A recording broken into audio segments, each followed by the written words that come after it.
So this year I decided to go to Pax East in Boston, Massachusetts, and after visiting and taking a whole day there, I just don't know, Pax East might not be for me. Are they actually playing Baldur's? There are two things that I really wanted to see at Pax East, and that was the new expansion for Final Fantasy XIV Online and Final Fantasy XIV. Path of Exile 2, which had a working demo. It was a 45-minute playthrough for anyone who actually took the time to stand in line and get to it.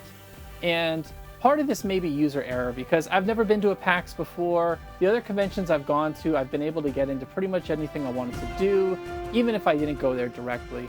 So when I got into PAX, the first thing I wanted to do is kind of go around, see what was available, start to try and scope out, what I wanted to do. And I didn't think like if I didn't make a decision before I even got there that I might miss out on something. So in this case, when we got to PAX, we got there probably 30 minutes after it opened. So it opened at 10 a.m. We got there 10:30. Took a little while to park, etc. But we got there pretty early. We just weren't there with like the initial rush entering the building. So I didn't think, considering that the floor didn't close till 6 p.m. and I had like an 8-hour window, 7.5-hour window because of, getting there at 10:30. I didn't think it was an all or nothing thing, and that I had to kind of like devote myself to a couple of lines before spending the rest of the day going around. So took some time going to different booths, checking out some indie games, doing some smaller things, and then wrapped around and checked out the Path of Exile 2 line. And the first time I got over there, it was capped, meaning they weren't allowing anyone else to go into the line. I thought, well, that's not good, but maybe I can just, go check out some other things that come back at another time and it'll free up or something and I'll get a chance to go. So we did that. We went and saw a bunch of other things, came back again. They say video games are bad for you. Lies. The line was open, but the guy informed me that it was a 3-hour wait to play one game. A 3-hour wait to play a demo of one game. Now, I understand that there are people who buy the 4-day pass, so they're going Thursday, Friday, Saturday, Sunday. I just could not afford to make that kind of investment. I would think that the vast majority of people that go to PAX can't afford to make that kind of investment. All right, well, unfortunately, Path of Exile was one of the ones I wanted to do, but 3-hour wait when I'm only here one day is not great. So, still a little bit of footage. The screens, it looks pretty darn good. But 3 hours, moving on. So that kind of soured me overall because the number one game I wanted to play was Path of Exile 2 because it's not into beta stage yet. They're talking about an open beta coming up at some point this year, but this would have been a great time to kind of like get ahead of things, get a feel for the game, check it out. If you did wait in line and get to play the game, it was going to be a 45-minute playthrough, which is nothing to sneeze at. So someone help that man. I made the probably poorly calculated decision to not go and stand in that line for 3 hours and instead go and check out some other things. The other one that was a big draw was Dawntide, which is the new expansion for Final Fantasy XIV Online. And similarly, I don't know what the exact time was on the playthrough of that, but you got to play a substantial amount of time because again, that was a multiple hour wait in that line to try that game out. I ended up going around checking out some indie games. I played a game called Pig Romance, which I've got some footage of, and it's kind of a fun little platformer type thing. Although it was a little gruesome with how the farmer would like chase you down and chop up your friends and stuff. And so you'd have all these pig carcasses all over the place. But it was kind of a cutesy, cartoony style. But overall kind of fun. Bro, what? Oh my God. I played another one that seemed sort of like a Hollow Knight kind of game where the guy had like this big thing on a chain and he'd whip it, kind of like Castlevania, but I don't know, there was something a little funky. I couldn't figure out how to go down ladders. At the end I got kind of glitched into between a couple of platforms. So seemed kind of cool, but definitely didn't seem like it was ready for ready for prime time, so to speak. And I did spend a good amount of time going around and checking out different vendors and those types of things too. The other thing that I wasn't used to with PAX, that I had been used to with other expos, is that shopping vendors at PAX on a Saturday is really, really bad. Like, it's just packed. You can't get through. The space that they give these vendors is like super narrow. Gamers, you know that we are not a super narrow group of people for the most part. And even though there was plenty of floor space overall, they just didn't space things out to the point where booths could actually accommodate multiple people at once.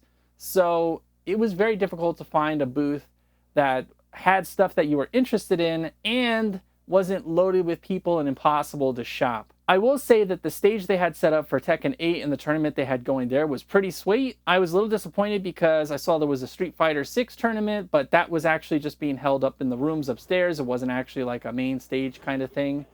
And although I've played some Tekken 8, Street Fighter 6 is my fighting game, and I really haven't gotten very far in Tekken 8 besides beating the overall campaign. I will say that there were some very cool concept kind of things going on. There's some kind of a Killer Clowns revival going on, and there's a game that's about them. I didn't get to play it, but I got to see a little bit of it from the footage. Gotta get somebody. There were a absolute boatload of indie games that were there. It was kind of hard to discern which indie games were released versus which indie games were new versus which indie games were demoing for the first time. So like there was a Space for the Unbound, which I believe is a fully released game, and I've heard good things about it, but I could just play it on my Switch. I don't need to wait in the booth to play it. And so it became kind of this weird thing where I'm trying to figure out, can I actually already buy and play this game, or am I waiting in line for a demo that's already on the eShop or is on one of my platforms? There wasn't a whole lot of event to the event, if you know what I mean, for me. It's enough Cinnabon forever. Now, I think ultimately I made a few mistakes when I picked out the day I wanted to go to PAX East. I had seen some people say online that it was better to visit during the week, so Thursday, Friday, especially Thursday, because there are far fewer people, and that obviously seems like the play. So if I do make the decision to go back to PAX next year, it definitely will be a Thursday that I shoot for, because, I mean, 3 hours to play a demo of one game? The show floor shuts down at 6 p.m. So you get there at 10 o'clock, let's say you're there right at opening, you have a total of 8 hours. 3 hours devoted to one line and then a 45-minute demo is basically 4 hours already gone. And you have a grand total of 8 on the floor. So that's a really tough investment.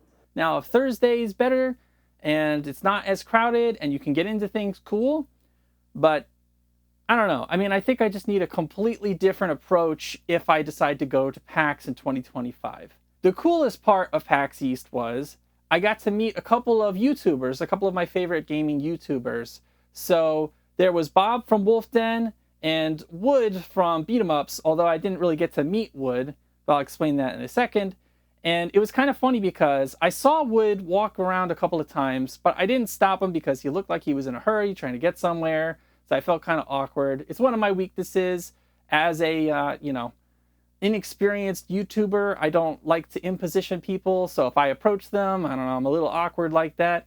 In general, I know how to talk to people, I think, just because of my years of business, but I just feel bad if I feel like I'm like impositioning someone. So maybe that's a me thing and I got to get over it. But I saw that Bob was stuck holding a monopod and he was waiting for Wood, who was playing the newest game from Suda42, or a remake from Suda42. I wasn't paying a whole lot of attention to it, but I knew Suda42 from the No More Heroes series, and I know he has kind of a cult following, and I guess that's what Wood was doing there. Anyway, so Bob's standing there holding a monopod, so I introduced myself. I said, hey, you're from Wolf Den, right? And he said, yeah, how you doing? And, we got to talking for a minute, and he seems like a totally cool, down-to-earth kind of guy. It didn't seem like he was as much into the Suda42 games as Wood was. But that was a cool experience because, he was kind of stuck there, and I got to chat him up for a second, got to shout out the channel. He asked me, okay? I didn't just throw it out there. But it was nice to see. And the funny part was that it just didn't seem like many people recognized them. Now, There was another guy that was in the food court and I didn't recognize him, but there were some kids that went up to him and supposedly he was like a big YouTuber or Twitch streamer or something that I didn't know about. I guess he was a Fortnite player. So I guess they were kind of a dime a dozen there. So shout out to Bob and Wood, even though I didn't get to meet you, Wood. Next time I'll bother you for sure. The other part of PAX that really kind of rubbed me the wrong way is that there's a whole bunch of stuff where you can sign up for free giveaways or sign up for information, or you get a coupon for this or a free one of those, or you get into a drawing. And it just felt like a whole bunch of different ways to try and get my information. Like there was this one booth and I can't even tell you what the hell the thing was about. Some VR thing, and it had a whole bunch of big like portals they called it, but the graphics on the portals didn't even look good. And the woman who was there, who was kind of like the spokesperson, I recognized her because I think she's done some League of Legends events in the past. And so she was like hyping it up, and they were there for hours, and they said, you know, put in your information and join this Discord and go and you pick your portal and you get a wristband and then come back at 4 o'clock and you get a chance to win these prizes. And by the end of it, I had no idea what the hell this product was. I didn't know what was important about it. I don't know what was good about it. I didn't know what it was trying to market to me. I don't know, man. This thing wasted my time. Then I came back to do the stupid drawing, and your chances of winning were like 1 in 1,000 or something. So you wait in line, you go up, you check your wristband, it goes red because you lose, and then I just wasted like another 45 minutes waiting this stupid line to get a no. And I waited in line the first time to get in, and then I waited to get my stupid wristband going, and the internet connection was bad, so it took forever to sign up for the... Like, the whole thing's a mess. This whole thing feels like a waste of time. I don't think that PAX as a whole is a waste of time, but I think there are a lot of things there that are really trying to waste your time. And that's what I think really rubbed me the wrong way. That's what makes me think that PAX might not be for me. Now, there were a lot of side rooms that had some cool setups. Like there was this retro side room where you could actually go to a counter and get retro games that you wanted to play and bring them out and put them into a system and play them with your friends. And that was pretty cool. And there was another free play room where you could, you know, there was Street Fighter and Tekken tournaments and Smash tournaments and Fortnite and all kinds of stuff playing. It wasn't all bad. A lot of the side content's pretty good. If you are a tabletop player, PAX is your jam because they had a monster tabletop room. So maybe I need to like go find my old Magic cards or something and bring them to PAX next year. I don't know, but I just feel like, and granted, this may be my fault because I did not have a good strategy going into PAX, but it just feels like it's not what I'm looking for. It's not what I'm going to get a lot out of. So, I don't know. There are many people who enjoy PAX. It's definitely something that caters to some specific audiences, like I mentioned, the tabletop players. And if you know what you're doing and you're willing to commit to certain things, it's a pretty cool event. And it's a good opportunity to connect with people in the gaming space. But if you're going to go, you definitely need a better strategy than what I had going in. For next time, go on Thursday, look at the floor ahead of time, pick out a few things that I absolutely need to get to before I start roaming the floor for other stuff, and consider some kind of side content that I definitely want to take part in, whether that's tabletop games or side panels. There was a pretty cool little like GDC kind of thing going on.